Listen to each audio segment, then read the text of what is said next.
Alors on est dans le cœur de la Nuit de l'Air, on en est à 2 pas du site du festival.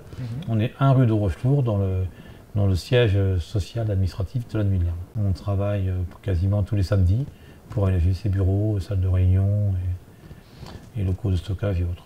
En sortant de cette grande salle de réunion, donc on a un premier bureau à droite. On va se trouver devant 3 bureaux qui sont pour l'instant occupés que d'une personne. On va se trouver aussi sur la gauche du bâtiment une salle d'accueil où on a un lieu de convivialité, on a une télé, on peut regarder des concerts et autres.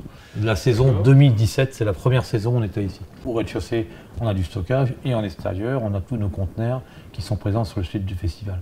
Et le gros avantage que nous avons, c'est que nous sommes à 2 encablures du site du festival, en discrétion parce qu'on ne le voit pas. Le site est câblé de tous les bords en fibre optique et autres, et ce qui nous permet, au niveau sanitaire aussi, d'accueillir aujourd'hui sereinement. Alors, comment on l'a vécu très mal, comme toutes les organisations comme les nôtres qui cherchent à organiser des festivals importants.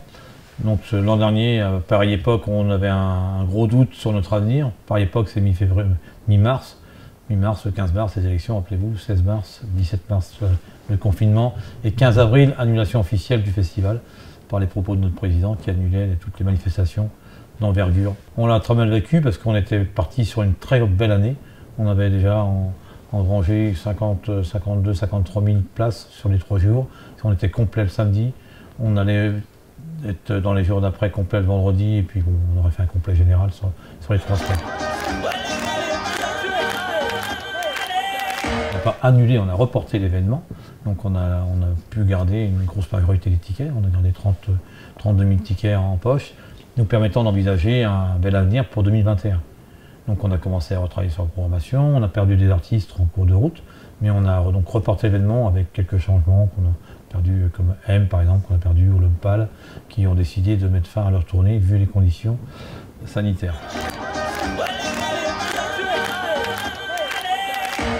Personnellement, je vois très triste. Les mesures annoncées le 18 février nous laissent entrevoir donc, des festivals, si on peut. On ne devrait pas d'ailleurs les appeler des festivals, mais des manifestations ne regroupant que 5000 personnes, avec distanciation, sans bar, sans restauration. Voilà, donc ça restera une année encore nulle, sans manifestation majeure dans toute la France. On se doutait qu'on allait aller sur un 5000, on n'avait pas forcément l'information du debout ou assis.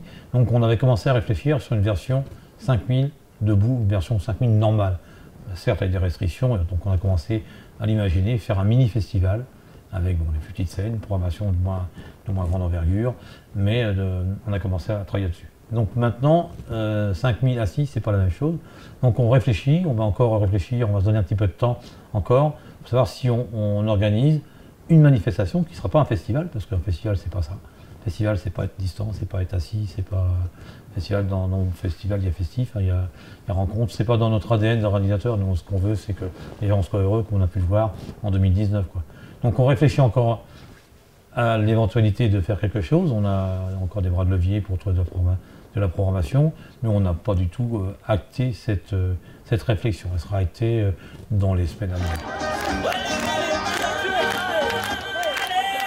Ce mot essentiel, parce qu'on dit aujourd'hui on n'est pas essentiel, je suis convaincu du contraire, parce que toutes nos organisations prêtent à la convivialité, aux rencontres, à la joie, et on a besoin aujourd'hui, tout individu a besoin de s'y retrouver là-dedans, enfin, tous ceux qui veulent y participer. Mais je pense qu'on est quand même essentiel à un certain équilibre des populations. Malgré tout, on a un lien sanitaire qu'on devrait pouvoir mettre en place. Ça a été compliqué sur l'année 2020 parce que donc on avait engagé déjà des dépenses importantes pour le fonctionnement, des achats, des investissements qu'on avait engagés, des nouveaux bars, des nouvelles structures. Donc ça, elles sont engagées, donc elles ne sont pas perdues pour autant. Donc ça nous a occasionné un déficit sur l'exploitation de la saison, quoi. C'est compensé par des aides, on a été aidés, alors qu'on n'était pas auparavant. Je rappelle que la Nuit de l'Air est un festival indépendant financièrement. On n'a aucune subvention publique, mis à part pour 2020, où on a été voir la région, où on a été voir la DRAC, on a été voir la SACEM, et aussi des opérateurs privés qui nous ont prêté de l'argent, ou donné de l'argent. Il faut que les conditions sanitaires soient bonnes pour qu'on le fasse. Ça ne tient pas, à mon avis, à la chance. Et notre aventure n'a pas tenu à la chance. C'est pas de l'aléatoire.